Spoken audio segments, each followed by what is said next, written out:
That would follow from it. Okay, so I'm happy to introduce the second speaker this morning, Solomon Vishkautsan, to speak about polynomial dynamics over non-commutative algebras. So, okay, so I'm also not really an algebraist. I come from arithmetic dynamics, and Adam and I were working together at Tel-Aviv-Yaffo Academic College, and we decided to see if we can somehow merge our two research areas, and this is the left child of this merging. Ignore the tau later. I didn't want to waste time. So we'll start part one. Will be the commutative case. So we have some ring R, commutative ring R.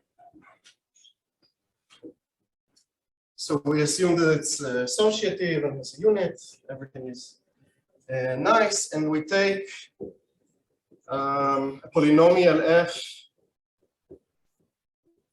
in its ring of polynomials, and we can regard this as a dynamical system by looking at iterates of this polynomial. So we iterate by composition.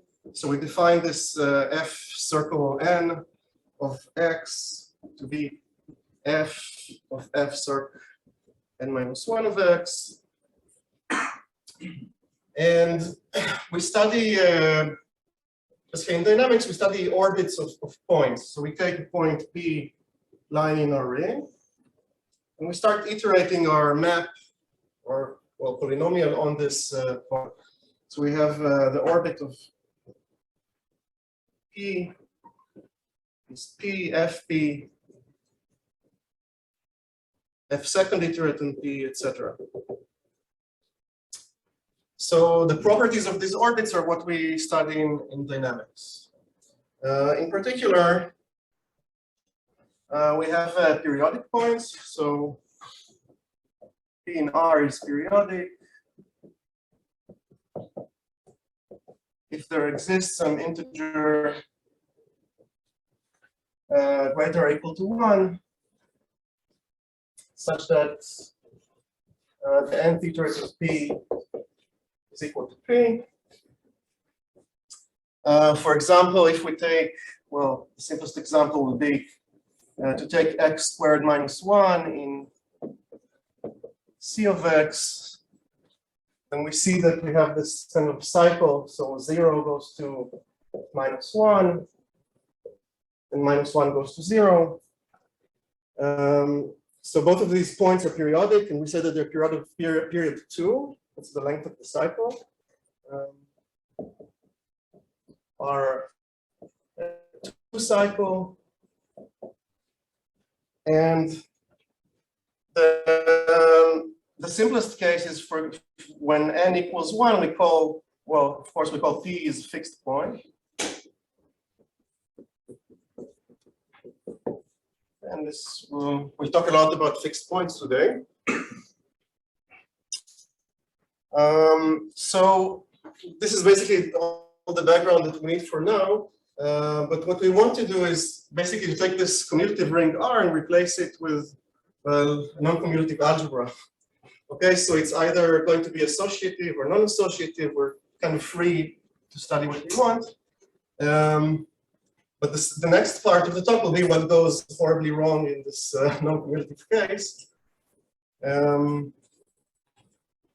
So just as to say that after we actually published the first paper on this topic, we found that we were not the first ones to try to merge this dynamics and non-commutative algebra, but I mean, there were some very basic efforts trying to study polynomials of this shape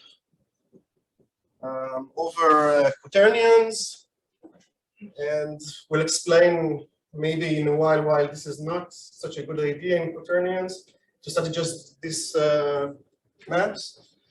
And also there was a study on these maps over biquaternions, coquaternions, sorry. If you want, in the end, I can write some references, but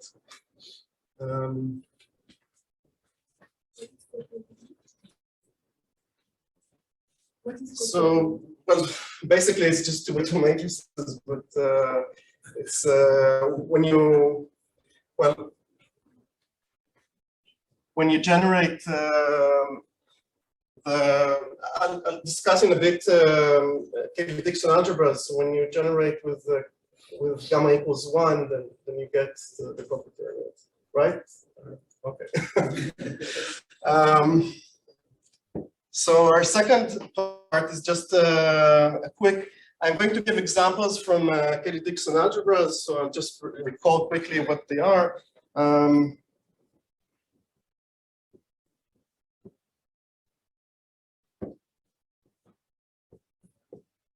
So we take an algebra A with involution sigma, and we take an element. So let's write over the field F, and we take a invertible element gamma. And we define the B. So this is the Kelly-Dixon process. So we define this B to be A plus A L with the following product. So we have Q plus RL. It's one element, and S plus TL will be QS plus sigma T R gamma plus TQ plus R sigma S L. Okay, so this generates a new algebra.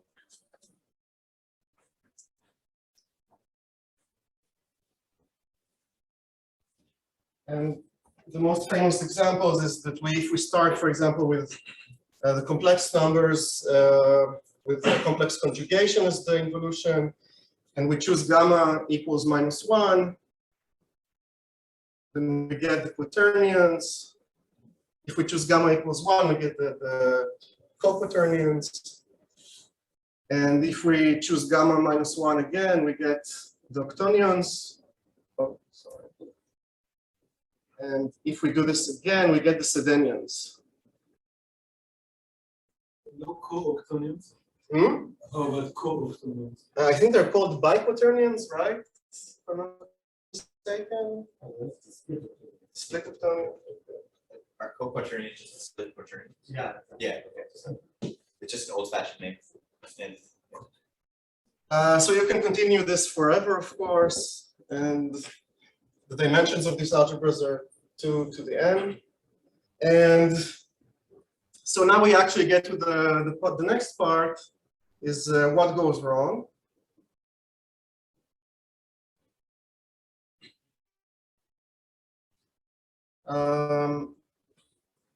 So first of all, we have to say what we mean by the polynomials. So basically, we're looking at left polynomials. So all the coefficients are on the left, and x is central, and it's basically defined like this. So we take the tensor product over f with the ring of polynomials of the field, and we have this substitution map.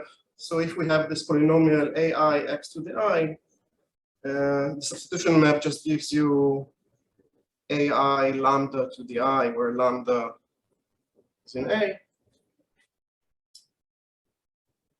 And let's make the list of things that go wrong. What would you expect to go right? Well, our results are what we can actually do. So this is You use scalars on the left, so usually things can't go right. So the first thing is, well, I'm sure almost everybody here knows, is that the substitution is not a homomorphism.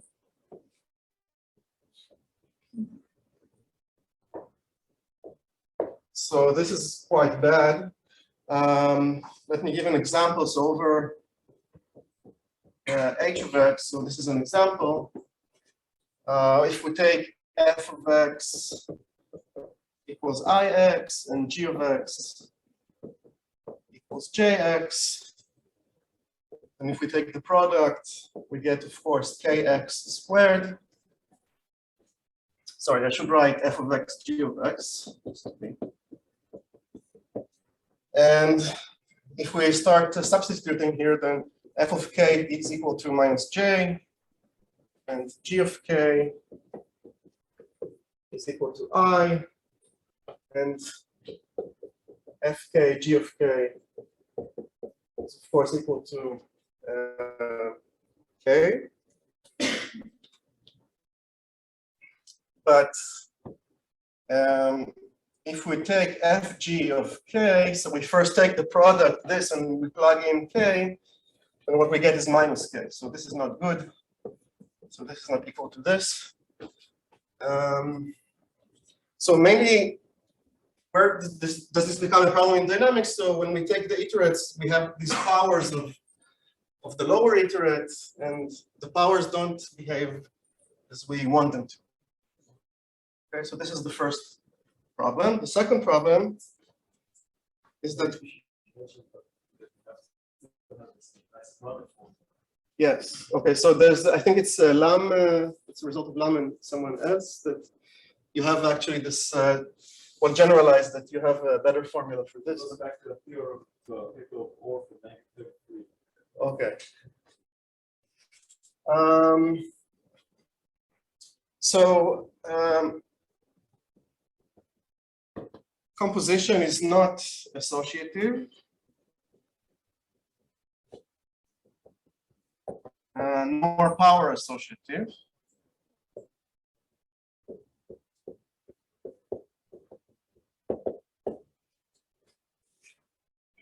So what do we mean by that? So if we take the second iterate and we plug in f of x, it is not always the same as f of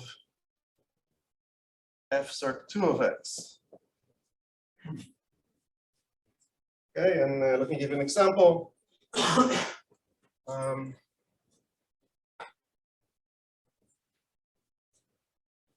So if we take f of x is equal to 1 plus I plus k, this is again over h x, x squared plus k. Well, I'm not going to write down the whole computation, but you can check that this identity does not hold. I mean, it's not true that these are equal with this polynomial, but you can check that linear polynomials are okay. You can check that they do satisfy an equality here, but and also over the octonions. But if you go up to the Sedenians,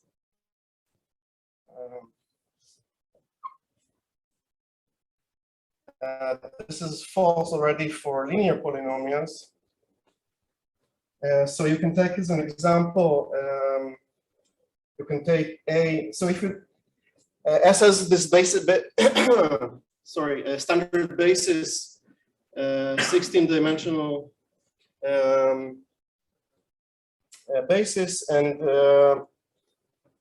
you can take these two numbers, so you have E1 plus E10, and B equals E7 plus E12, and you can check that they are zero divisors, so A times B equals 0. And if you take the linear polynomial f of x equals ax plus b, okay, so it's not hard to see that this will fail.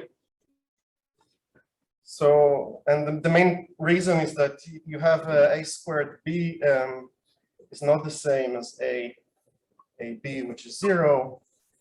Here it will be minus 2b, I think. Okay, so again, this fails even for linear polynomials in more complicated algebras. Okay, so that was the second point. Sorry, this should not be deleted. Minus 1 plus. Okay.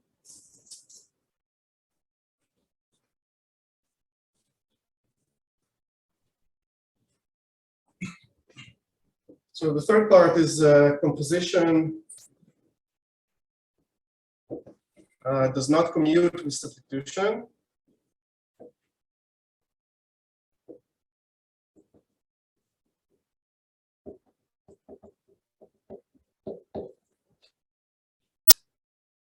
Okay, and what do we mean by that? So if we take the second iterate and we substitute lambda in, so this means that we first compute the composition of f with f, and then we substitute lambda in. It will not be the same. Well, in general, it will not be the same as f of lambda.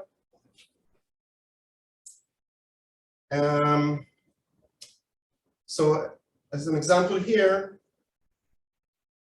we take f of x equals ix squared in the quaternions.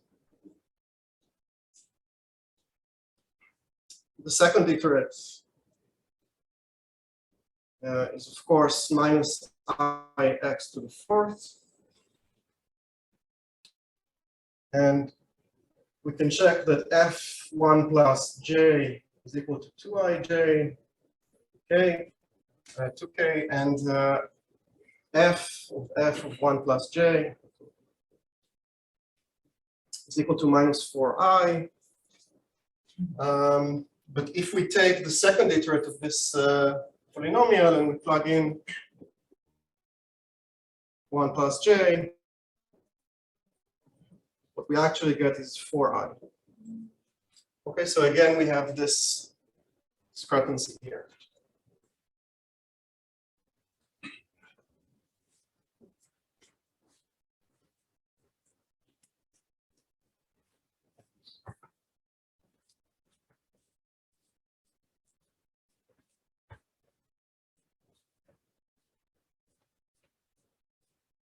Okay, the fourth and final thing that goes wrong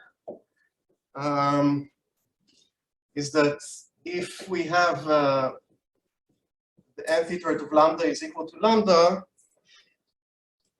it doesn't necessarily mean that it acts like a periodic point. I mean, if you, what we expect is to have some kind of a cycle, but it doesn't really work like that.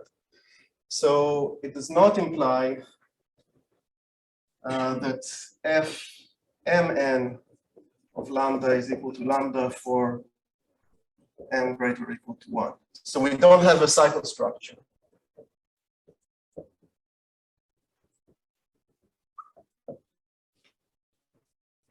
Okay, and here as a counterexample, we have this polynomial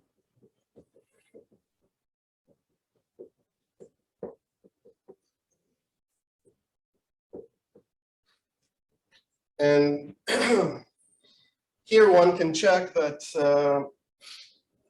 if we take this tau that I wrote in the beginning, you have that second iterate of tau is equal to tau, but the fourth iterate tau is not equal to tau.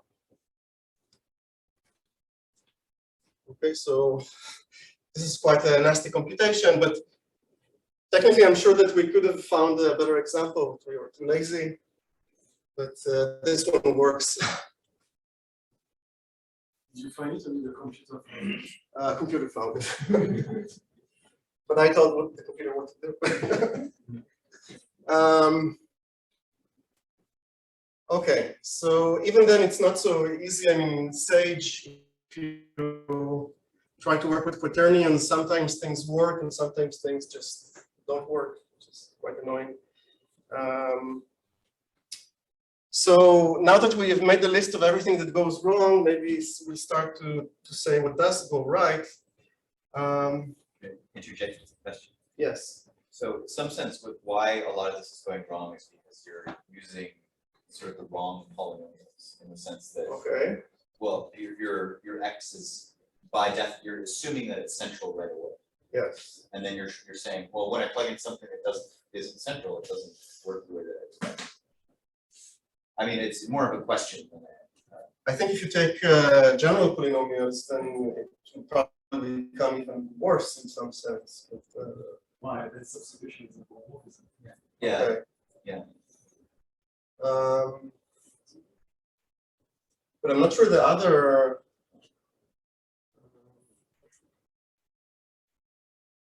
Yes. There is a reason to consider these polynomials. The idea is that you try to study generic central extensions of these algorithms. And then this is the reasonable candidate to look at. Now, the question is, why do you care about substitutions? The reason is that even though x is central in this ring, if plugging in lambda gives you a 0, it means that you can factor out x minus lambda from this polynomial in this ring. On the right. On the right. Yeah. So that's the reason why, the first reason is that you are interested in central extensions of the algorithm, then substitution makes sense because we can factor out from that. Have a general polynomials. It's still true that you have a point that the polynomial belongs to the two-sided idea generated by x minus step. You still have an aspect to work with. Yeah, that's not really factoring. Well, so, okay, well, I don't know anything about the proof, but let me just ask, has this question been investigated? No. Or by anybody in that? No. So it's an interesting question. Okay. So what Adam and I did was basically we have these two types of periodicity that should be considered. I mean, if we take F in our ring,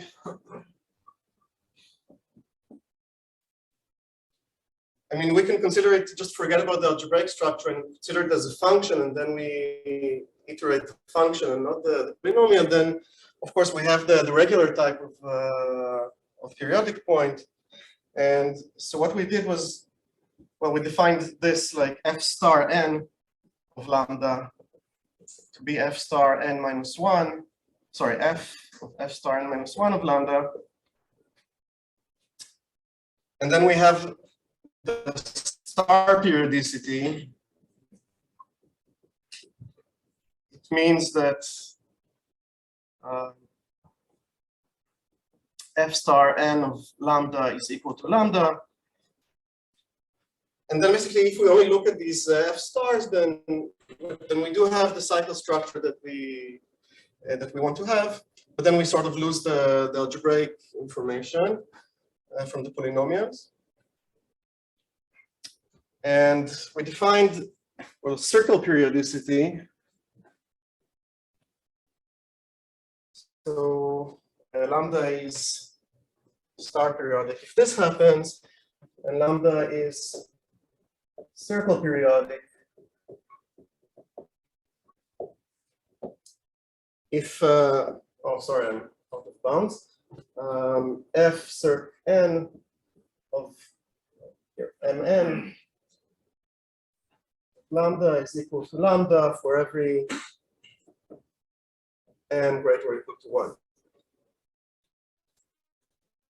So we sort of enforce the cycle structure to begin with in the definition. Of course, we can define other types of periodicity and try to see what happens. We can also, for example, I mean, we defined basically f n of x to be fn minus 1 of x, but we could have gone the other way and defined it switching between these two. Now we have another type of periodicity, but this is what we decided to look at.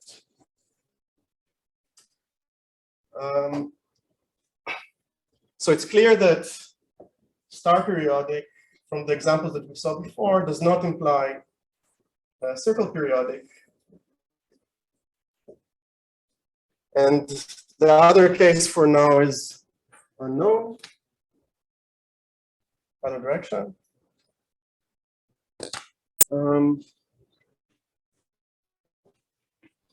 So your star periodic, the composition is the same. It's just whether something is periodic. See, the star to the n and O to the n are defined exactly the same way. It's just the definition of periodic. No, so here what we do, let me make it clear. So here when we say Fn of lambda, what we mean is basically we compute Fn of x and then we plug in x equals lambda. So here we iterate the points themselves. We treat f as a function. Here we first compute the composition of the polynomials and then we plug in x. So the star is for points. Yes.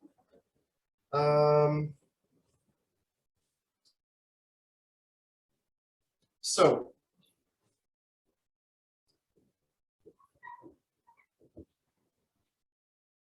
okay.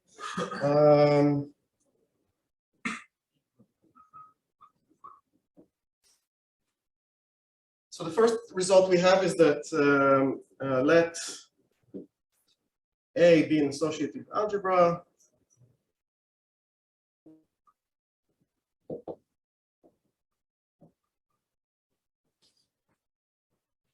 If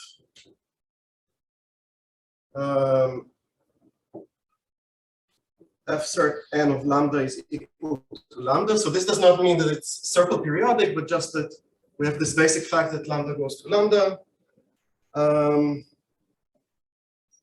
And lambda commutes with its cycle. I'll explain what this means. So basically, we just take all the iterates up to n.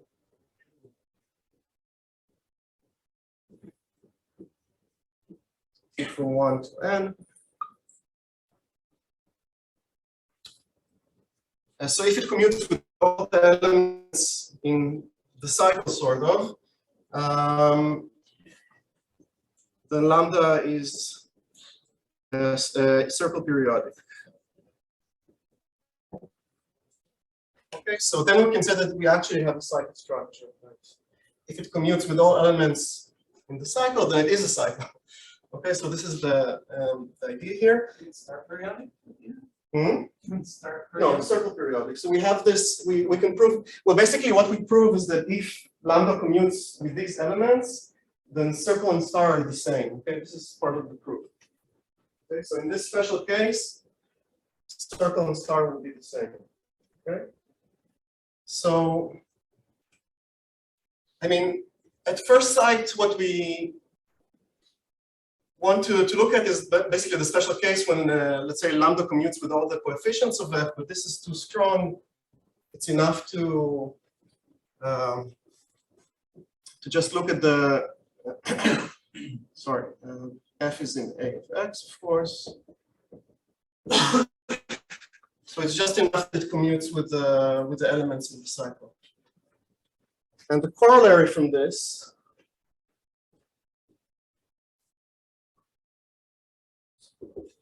is about fixed points that we basically, this becomes sort of redundant, this and we don't need it basically. So we just get that fixed points are fixed points if the algebra is associative. So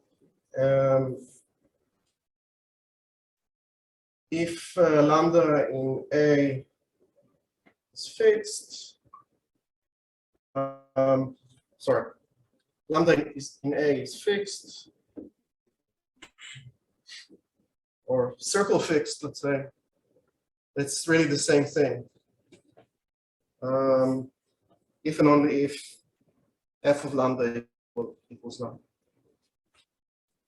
Okay, because we don't have a cycle to commute. And basically in this case, so what I said is basically in this case is star and circle are the same.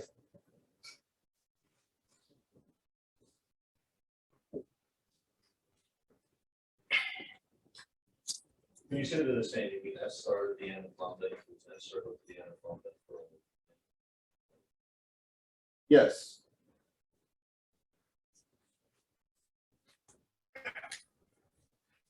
So this is for the associative case.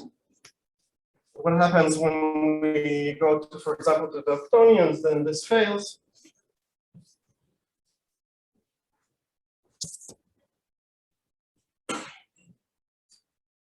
So example,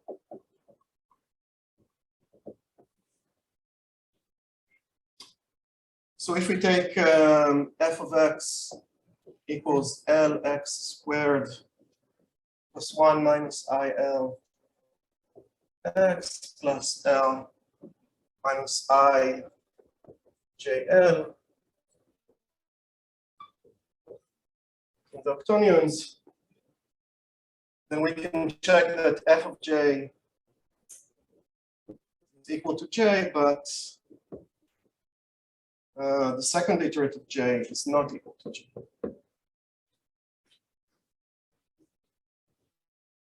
Okay.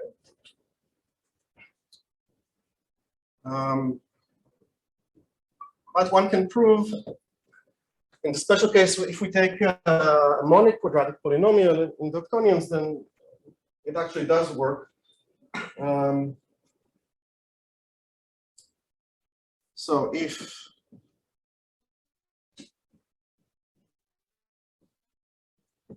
f of x is a monic quadratic polynomial,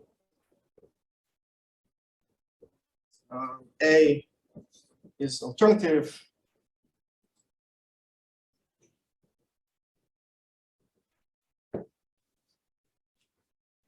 then it does work if, or f lambda equals lambda, if and only if lambda is fixed. So the proof is really quite easy. If f of lambda equals lambda, well, first let's say who f is. So we have this polynomial x squared plus bx plus c. It's the harmonic quadratic, and if we have f lambda equals lambda,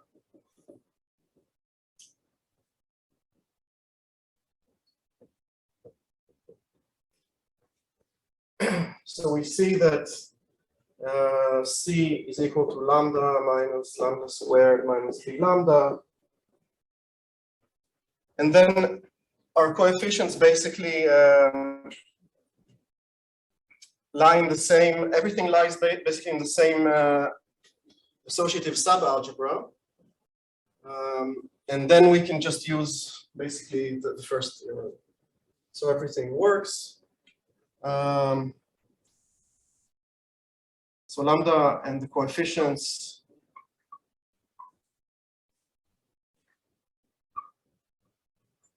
of f lie in the same associative subalgebra.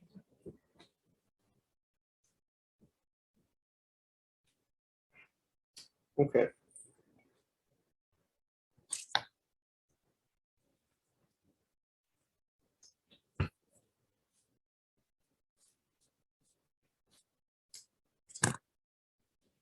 So now our next part, I think we're in part 4. So how many periodic points?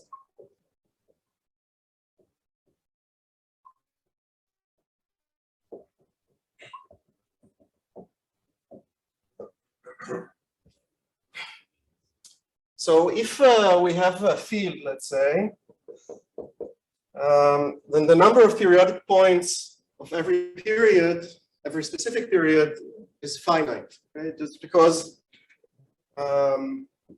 so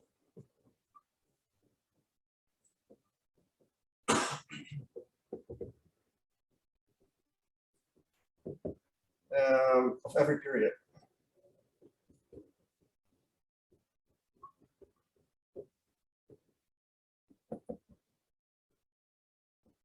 Because they are roots of the following polynomial, the nth iterative x minus x.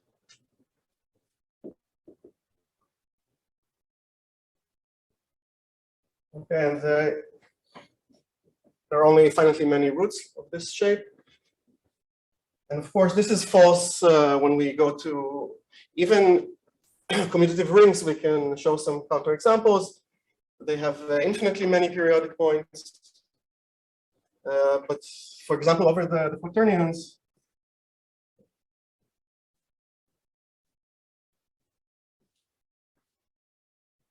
we can take f of x equals minus x cubed, and then all elements of the following shape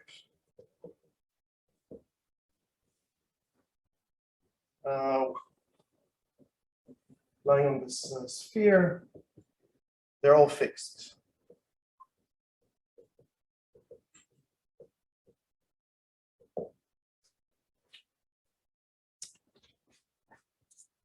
Okay, so we have infinitely many fixed points in this case.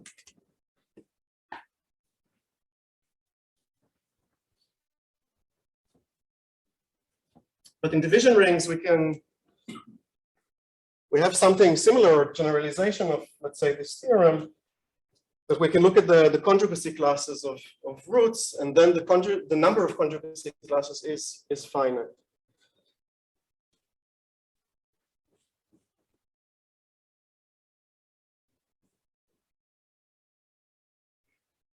So if D is a division ring,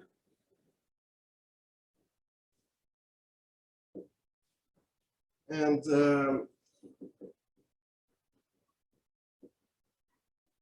f of x in d of x is of degree d,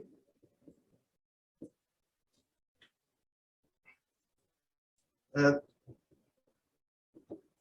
the number of periodic points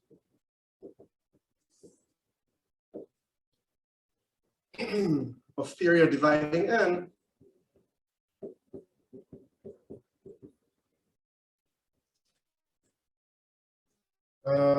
belong to at most d to the n conjugacy classes.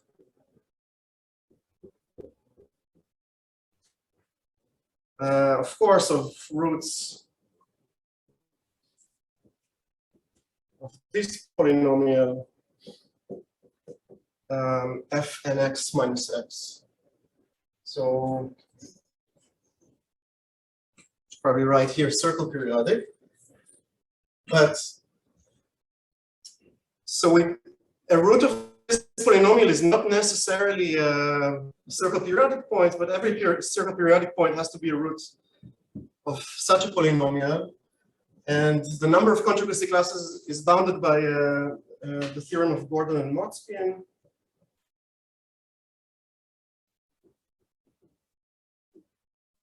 In 1966.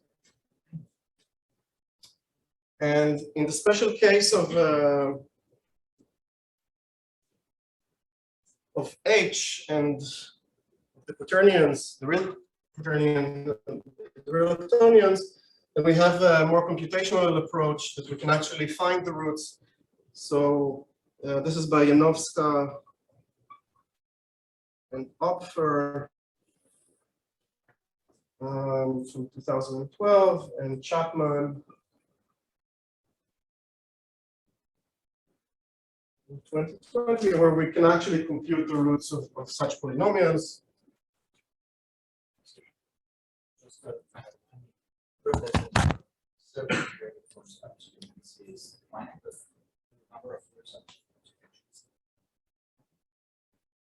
So the number of roots of this polynomial is at most d to the n by the theorem of Gordon and Motzkin. No, the number of conjugacy classes of roots is finite. It's at most d to the n. Okay. Okay, so that's, I mean, the person is stronger than so can we raise the towards the number? So then the circle periodic points of whatever belong to Yes. the finite Sorry. number of conjugacy classes. So just to understand, so this result simply follows from the fact that the degree of this polynomial is 2n. Yes. So you don't get anything more from the special form of this polynomial. No. So the conjugate, since the coefficients are indeed the conjugate of a fixed form of a periodic point, is not a periodic point, it's just contained in a set of conjugacy classes. So you might have two cases. Either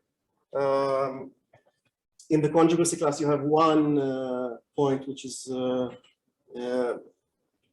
mean, that's actually a good question. So I think your question is if we have let's say we have a fixed we have a fixed point, and does it mean that it's conjugate if it's also a root of the polynomial? Does it mean that it's also fixed? So I don't think we have an answer for this, right? I don't think it's true. So I was just If you have a fixed point, and and you know that its conjugate is also a root of f of x minus x, does it necessarily mean that it's also fixed? Oh, that was not my question. Okay.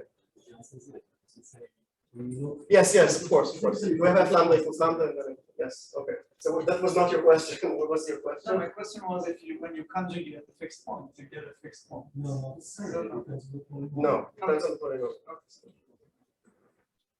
So actually, you can see this from the following example, No, I can see what. but I was going to give an example. So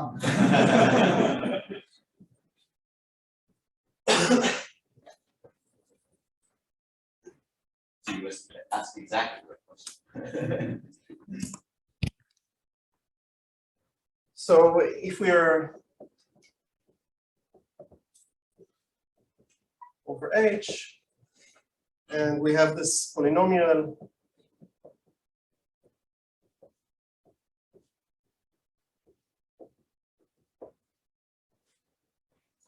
so, and we want to find basically the roots of f of x minus x. So this is, of course, this polynomial. So the algorithm basically described here and here is to take to go to the companion polynomial of this polynomial. Okay, well, let's call this G, and then this will be a bit nicer. Is equal to f of x times its conjugate, let's say, not conjugate.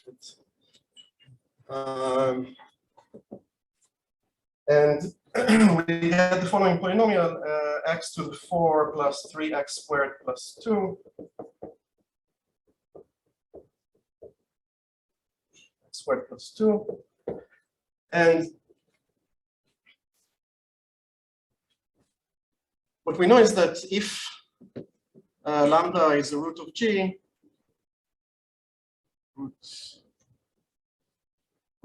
then the polynomial x squared plus trace lambda x plus the norm of lambda should divide our companion polynomial.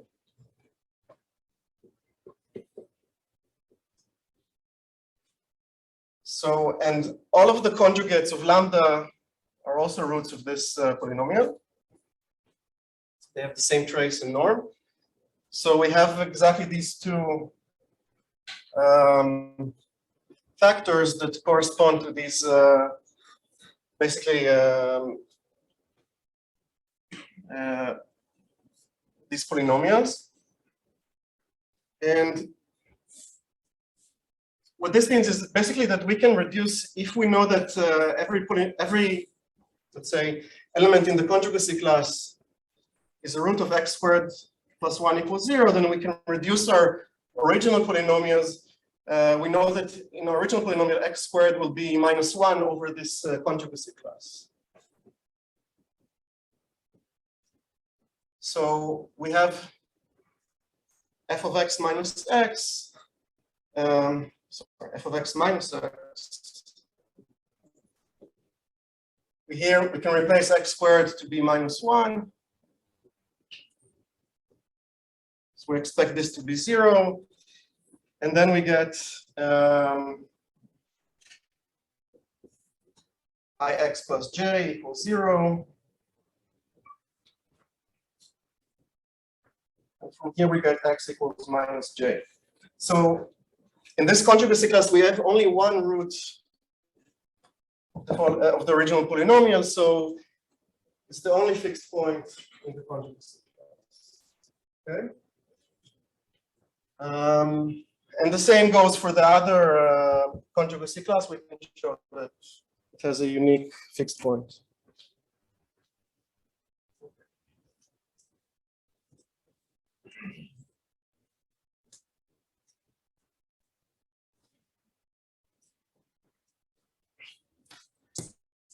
So the final thing I want to mention is what is the next step? So we have fixed points, and we see that fixed points, well, at least over division rings, they behave nicely.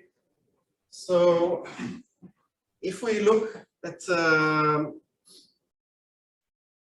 let's say H,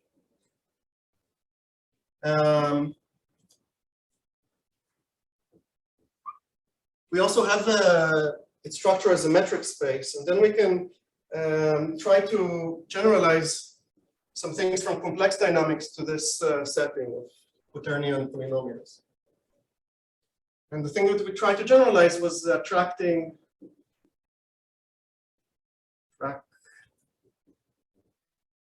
repulsing fixed points.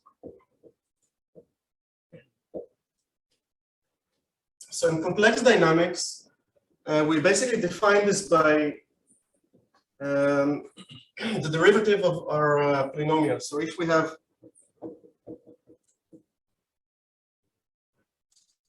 f of x is a complex polynomial, then we say that a and lambda is a fixed point.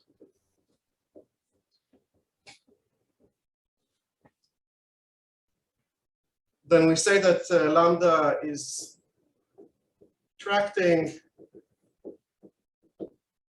if the derivative at lambda is less than 1 and repulsing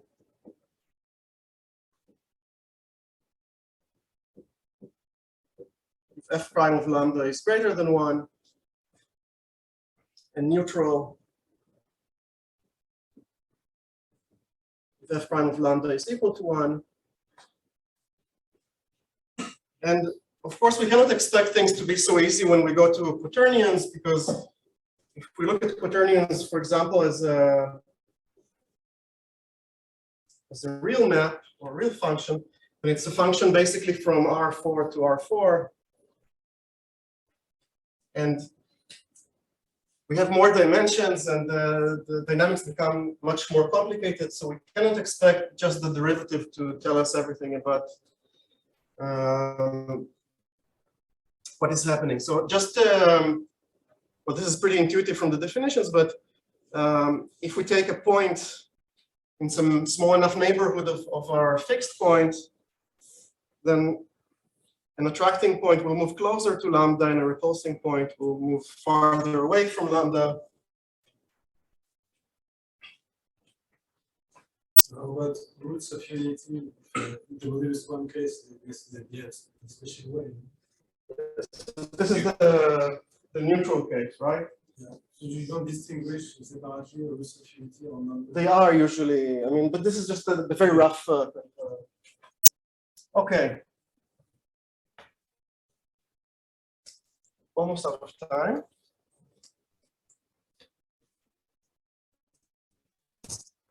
So let me just write our.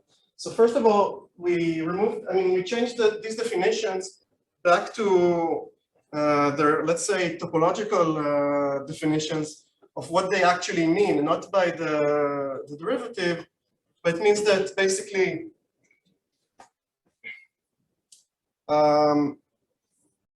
So we have attracting. If in a small enough neighborhood we have f lambda minus, so if alpha, well, this is pretty bad actually. F of x minus lambda should grow closer to.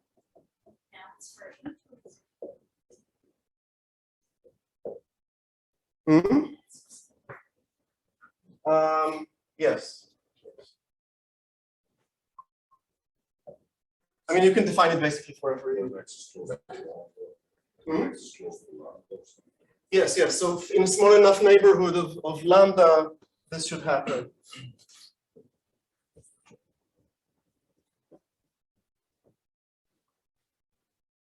And repulsing should be just the other direction.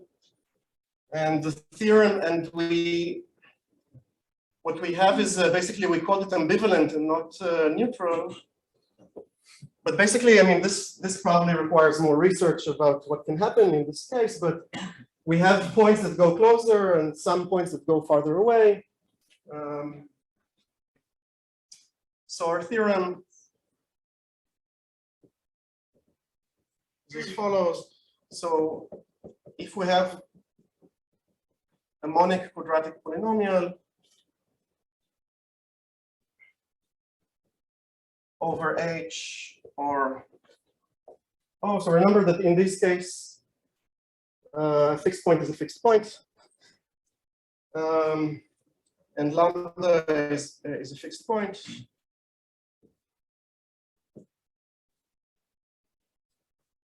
We write big M equals square root of the real part of 2 lambda plus b squared, and we have the imaginary part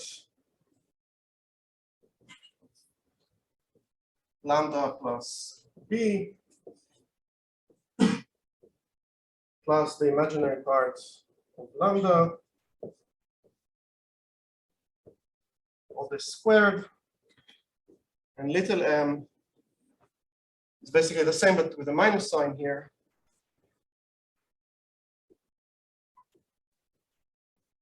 These are real numbers before you take the square root. Positive real numbers before you take the square root. Yes. Yeah. So you take the modulus of this. Sorry. This minus I of lambda squared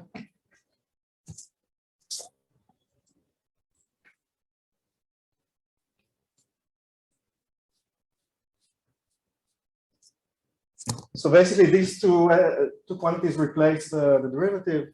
And it sort of appears somehow in here because the derivative of this is 2x plus b, and we have this 2 lambda plus b here. So it's sort of hidden inside here somehow, but the derivative is not enough, as we said. So 1, if m is less than 1, so this means basically that m is less than m is less than 1. Then lambda is attracting. 2, if little m is greater than 1, the lambda is repelling. And 3, if 1 is between m and m, then lambda is ambivalent.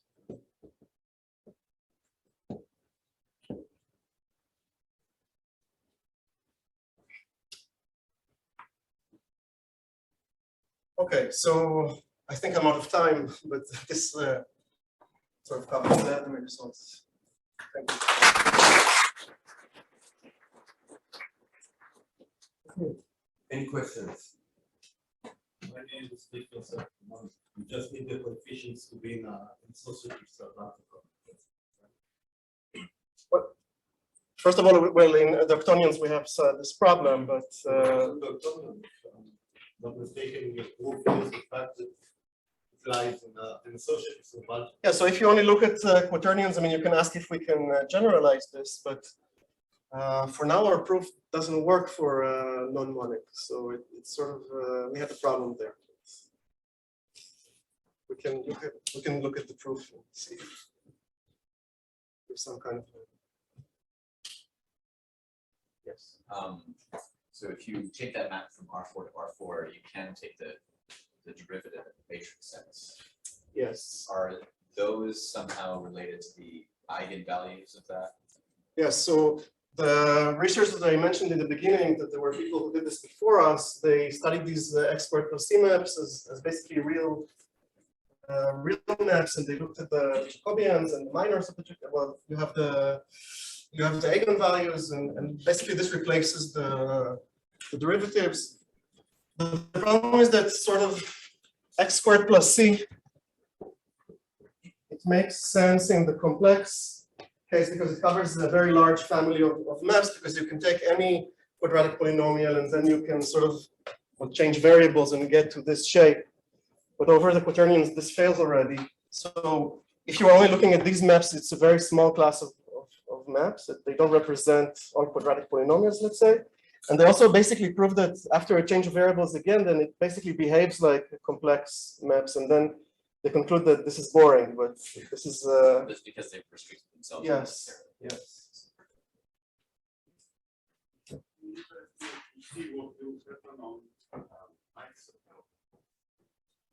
Which algebras? Okay. Here, you take pure quaternions with an Y, and then you have much larger class. Similarly here, but this classes will be much. Okay, we can talk about it later. How about it? So here you consider algebras of fields. And it seems to me that, for instance, if you really want to measure the defect of associative, let's say, composition of n-1 composed with a level, perhaps when you write the difference, it has universal coefficients, perhaps always. So everything is divisible by 2. So in case you work over general rings, for instance, rings of so on, perhaps there's a modulo something behind just like in the quantitative case, by reducing mod, say mod 2 because we have like 4i and minus 4i, so the difference is 8, so by universal coefficients. So if the thing is defined over of 0 and then 2, then reduce mod 2 and get some kind of specialization, which degeneration, which we have like you can test that side of coefficients.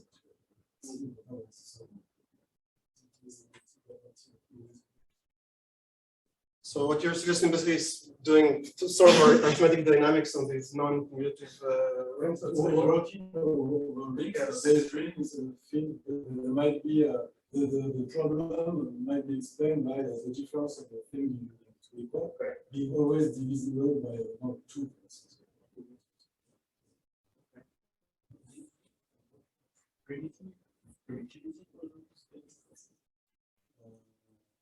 What do you mean? Like in the community, you want some cycles. Yeah, so well, I sort of didn't, yeah, I sort of fudged over it, but I mean, you can look at the minimum period of a periodic point, and then you can try to, well, you have these polynomials, fn of x minus x, and you can try to, like in the commutative case, you can try to, this is for all periodic points, let's say dividing, with your dividing n, and you can try to find like the harder. yes, so this is a much more difficult problem.